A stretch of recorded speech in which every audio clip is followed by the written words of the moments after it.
Bonjour à tous et bonjour à toutes. On se retrouve pour une nouvelle vidéo éducative.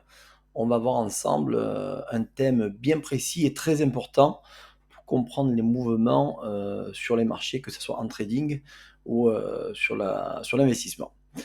Tout d'abord, disclaimer, sachez que cette vidéo est à titre informatif et éducatif et ne donne en rien un conseil financier. Alors, ceci étant dit, nous allons reprendre le sujet. Donc on va voir ensemble et comprendre les marchés à travers leur structure et leur fractalité. Deux termes très importants à bien comprendre en trading et en bourse en général pour pouvoir se positionner au mieux sur les marchés. Avant toute chose, on va aller sur, sur l'explication de la structure de marché. Alors la structure de marché, c'est ce qui va vous dessiner les graphiques à travers des bougies, des chandeliers, à travers des Ekinashi, tout dépend, à travers des lignes droites ou autres, tout dépend ce que vous allez utiliser comme référence pour donner sens à votre graphique. La structure de marché se réfère à la façon dont les prix sont influencés par l'offre, la demande, les participants et l'information disponible. Sachez que à chaque fois qu'il y a une information ou une donnée macroéconomique ou géopolitique qui a un impact sur le marché, elle va être visible et le prix va donner lieu à une baisse ou une hausse de cet impact-là, de cette donnée analytique qui, euh, qui va donner ou un achat ou une vente sur un marché ou sur n'importe quel marché dans lequel vous allez intervenir. Alors, une structure de marché, elle dessine des points hauts euh, et des points bas et qui donnent un sens haussier ou baissier au marché. Entre autres, là, nous avons comme référence des points hauts, donc higher high, HH, donc des points hauts de plus en plus hauts, donc higher high, ok, et des points bas de plus en plus hauts, ce qui donne un marché très haussier. C'est la même méthode que l'on va utiliser en structure de marché pour repérer une théorie de dos, un wick-off, un retournement de situation, un range, une accumulation ou une distribution. Et lorsqu'on a des points hauts qui sont de plus en plus hauts et des points bas qui sont de plus en plus bas, caractérisés par une structure de marché qui a été cassée à la hausse à chaque reprise haussière, eh bien, nous avons un marché qui est très haussier. Toutefois, il arrive pour que le marché puisse continuer une hausse, à de temps en temps retracer à la baisse, et c'est à ce moment-là qu'on essaye de trouver des figures et des points hauts qui vont donner un côté de renversement au niveau de la structure de marché. Et là, entre autres, c'est ce que nous avons. Donc, c'est ce que nous avons sur le quatrième, on va dire après le troisième plus haut, nous avons un quatrième sommet qui se dessine, qui était légèrement un petit peu plus bas que le dernier, ce qui donne peut-être signe un retracement baissier. Toutefois, la conclusion baissière ne se fera établir qu'une fois que les structures de bas de marché auront été cassées.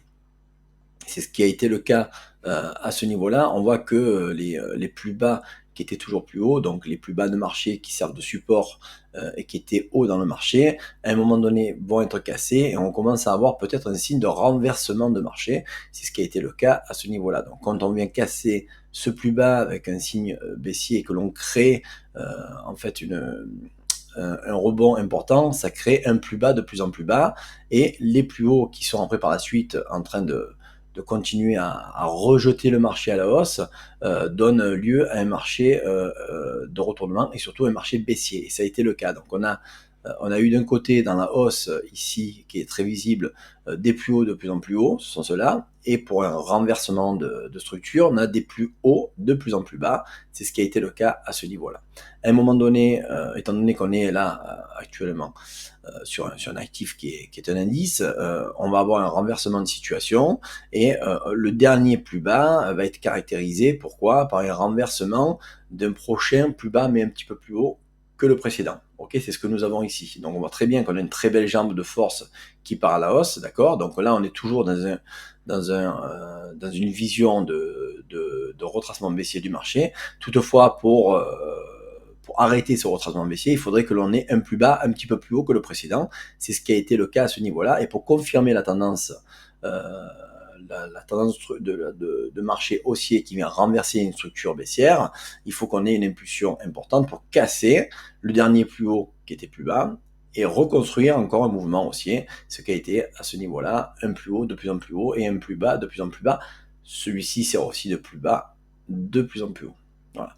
Donc là, c'est sur la structure de marché. Au niveau du niveau fractal, sur le côté fractalité du marché, il faut savoir que ça, c'est très important aussi à prendre en compte. Pourquoi ?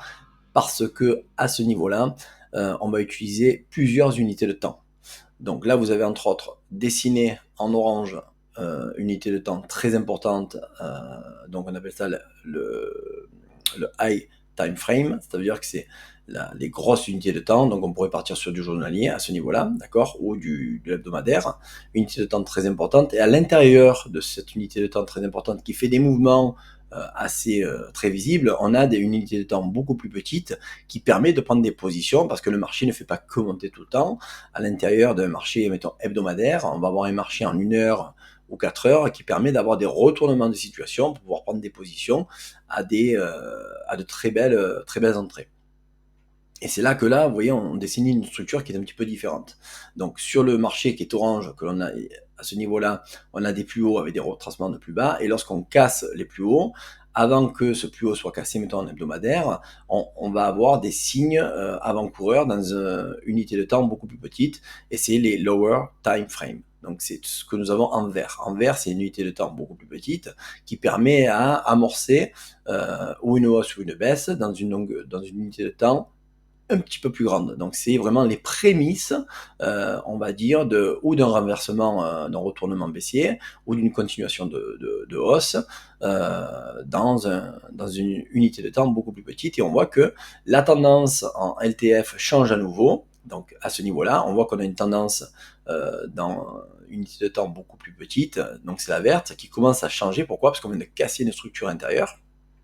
Ok, on n'a pas encore cassé la grosse unité de temps, mais on a cassé une petite, donc on commence à avoir un petit signe avant-coureur de attention, le marché de cette baisse-là que nous avons, cette première vague, commence à arrêter la baisse et on voit que le marché repart à la hausse et on attend bien entendu un pullback, ça peut être à ce niveau-là, ça peut être sur le haut du break pour avoir une position plus haussière au niveau du marché. Et ce qui a permis de casser sur de l'hebdomadaire ce plus haut, c'est grâce à un mouvement dans une unité de temps beaucoup plus petite qui a permis de confirmer une tendance haussière à ce niveau-là. Et on retrouve ça à chaque fois qu'un mouvement reste haussier. Vous verrez très souvent, la plupart du temps, dans un élan haussier ou baissier, on a des zones on a des périodes de hausse très importantes, de baisse très importantes, avec après à un moment donné une stabilité du marché qui permet de retracer le marché après une très grande hausse un petit peu à la baisse pour récupérer la liquidité et après rebondir sur une statistique économique ou un fait géopolitique ou macroéconomique pour refaire rebondir le marché et repartir à la hausse. Et là, on va voir ça directement sur les marchés, sur le graphique. Voilà. Donc là, ça sera la première partie. On conclura après par la suite à voir exactement ce qu'il en est. Alors là, j'ai choisi comme marché, j'ai choisi le Dow. Donc on va travailler sur l'indice Dow Jones et ce qu'on a vu tout à l'heure, c'était en fond blanc, mais là on va l'avoir en fond noir. On voit très bien qu'on a une très belle situation de graphique. On est en unité de temps journalière, donc chaque bougie, c'est une journée complète de marché. Ok, et on voit que l'explication que j'avais fait auparavant donne du sens à cette thématique. Voilà, donc on a toujours des plus hauts de plus en plus hauts et des plus bas de plus en plus hauts, ce qui donne un marché très haussier. Et dans des renversements,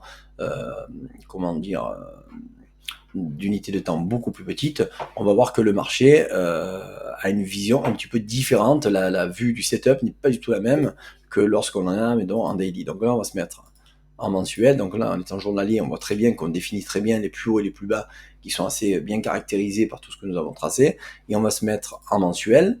Et là, on voit que la différence est de mise. On voit très bien qu'à un moment donné, hop, on va enlever tout ça. Hop, ça c'est good. On voit très bien que ce que nous avons caractérisé en journalier, on ne l'aperçoit plus dans du mensuel. D'accord Pourquoi Donc on va enlever tout ça. Comme ça, on le fait en direct live. On voit très bien qu'en mensuel, la différence est visible. Tout ce que nous avons vu tout à l'heure en journalier, En mensuel, nous ne l'avons plus. Et c'est là, à ce moment-là, qu'il faut essayer de comprendre le marché. Dans quel style de marché voulez-vous rentrer? Ok. Dans quelle unité de temps voulez-vous rentrer? Et à quel moment on va rentrer? Ça, c'est très important. Et on voit très bien que là, on a un marché qui est très haussier. Toutefois, dans ces retournements que l'on avait ici, dans des jambes de baisse mensuelle, on va retrouver ces mouvements dans des unités de temps beaucoup plus petites. Et là, on va se remettre en journalier.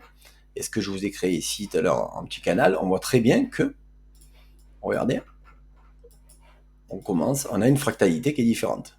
Et c'est là que là aussi, on peut travailler et jouer dans des zones très importantes. Donc là, on va analyser ensemble le marché, les structures de marché. D'accord? Donc on avait vu ensemble donc ce canal très baissier. D'accord? On va le tirer comme ça. Ok, un deuxième ici. Voilà, on avait ce canal qui était très baissier, d'accord? Qui en mensuel, je me répète, hop, pardon, qui en mensuel ne servait vraiment, il était très peu visible. On le voit à l'œil nu parce que en tant qu'habitué de l'œil graphique, j'arrive à le voir avec discernement, mais on arrive à moins distinguer les plus hauts et les plus bas en structure d'unités de temps plus petites en mensuel. Donc là, c'est pour ça qu'on se met en journalier. Et en journalier, on voit très bien comment le marché réagit. Et c'est là que grâce à une time frame beaucoup plus petite, on peut prendre des positions pour anticiper, pas anticiper, mais prendre position le mieux possible sur des unités de temps beaucoup plus petites et anticiper et récupérer des mouvements qui, dans des unités de temps beaucoup plus grandes, nous auraient donné des points d'entrée un petit peu moins précis. Voilà. Et là, on voit très bien, c'est très visible, que l'on a ici, en fait, après un renversement, donc on avait des plus hauts ici en daily de plus en plus haut, d'accord? Et des plus bas de plus en plus haut. Et à un moment donné, on a eu un renversement. Qu'est-ce qui a permis ce renversement? C'est la cassure de cette structure et de celle-ci. C'est-à-dire que ce grand mouvement que l'on a ici vient casser deux structures complètes. On attendait un pullback. Ça aurait pu être un pullback à cette résistance-là. C'était un petit peu plus haut. Il est venu récupérer la liquidité peut-être. Si on tire un joli Fibo, hop, on va le mettre. Un petit Fibo bleu, voilà, il est venu à 71%, récupérer le mouvement baissier que l'on avait ici, il est venu le récupérer à 71%, ce qui est une belle zone d'entrée pour continuer un mouvement baissier de ce canal baissier. Donc on va profiter, alors ce qui va être difficile, c'est bien entendu de pouvoir repérer ces mouvements quand le graphique n'est pas créé et que l'on se projette dans un temps futur, j'entends bien, ça il n'y a pas de problème, mais toutefois, sachez que le fait d'analyser en permanence va vous donner l'œil averti pour comprendre un petit peu la structure de marché. Et on voit qu'on a des plus hauts de plus en plus bas et des plus bas de plus en plus bas. Ok? Il n'y a que celui-ci qui nous a fait un petit fake. Et là, on voit que la vérité n'est pas toujours de mise. Et à un moment donné, on a encore un plus bas qui est encore plus bas. D'accord? Donc là, on aurait pu éventuellement entendre des pullbacks pour se dire, bon, étant donné qu'on a cassé cette structure de marché avec ce plus haut, on aurait pu repartir à la hausse, même plus. Et là, c'est à ce moment donné que, même si on prend position à l'achat dans une unité de temps plus petite, on met un stop, ce qui nous permet d'avoir une ceinture de sécurité et de ne pas se faire lyncher par le marché sans stop. Voilà, donc c'est pour ça que on met des stops. Voilà, parce que là, il n'y a pas 100% de réussite dans n'importe quelle analyse graphique. Ok? Et là, quand on commence à avoir maintenant des plus bas qui viennent casser des structures hautes qui étaient plus basses par le passé, on commence peut-être à avoir un renversement de situation. D'accord? Et on voit que là maintenant, on n'a toujours plus cassé. Ce plus bas n'a plus jamais été cassé. Donc qu'est-ce qui se passe? On voit que les plus hauts, là on est dans une sorte de consolidation de prix, un petit range, d'accord, avec des excès. Et on voit que les plus hauts sont de plus en plus hauts et les plus bas de plus en plus hauts. Et c'est à ce moment-là que l'on va comprendre qu'on commence à avoir un marché qui commence à devenir un petit peu plus haussier. D'accord? Et je vais vous expliquer. Hop, on revient un peu en arrière. Tac, tac, tac, tac, tac, tac. Ça, c'est good. Voilà. Ok. Ça, on enlève. Et à ce niveau-là, c'est ce qui m'a plu, moi, sur le Dow Jones. Pourquoi? Parce que là, en fait, la chute que l'on a eue ici, qui est très visible et très prononcée, c'est la chute lorsque Trump a annoncé ses droits de douane, donc début avril, on voit qu'on a une chute très prononcée. Là, on avait de l'indécision, et on voit qu'on a une très belle cassure de structure à ce niveau-là. Et moi, je n'allais être acheteur du Dow Jones qu'à partir de là où on avait cassé au plus haut la zone des 40 800 points, ce qui avait été le cas à ce niveau-là. Donc là, je n'ai fait que acheter le DJ, donc ce qui m'a permis en fait de concrétiser mon analyse technique en tant que fractalité sur l'unité de temps plus importante, et de structure, de façon à me dire, voilà, là c'est bon, je commence à avoir un signal haussier. Pourquoi? Parce qu'on vient casser cette structure à la hausse. Donc on a un reversal de prix. Après une baisse et une hausse, on voit très bien que le dernier plus bas constitue un plus bas un petit peu plus haut que son précédent, ce qui nous permet d'avoir une visibilité de prix et un prix qui commence à pricer à la hausse. Donc ce qui m'a permis en fait de repartir et d'avoir une vision bien plus haussière que ce qu'il était auparavant. Voilà. Donc ça va être au niveau des structures et des fractalités. Donc n'oubliez pas, cela est très important, et n'oubliez pas aussi de liker, de partager notre vidéo, les amis. Alors, pour conclure, il y aura plusieurs moyens de pouvoir comprendre tout cela. Le premier moyen va savoir quel est votre type d'intervention sur le marché. Êtes-vous un trader scalper, intraday, swing trading, investisseur très long terme?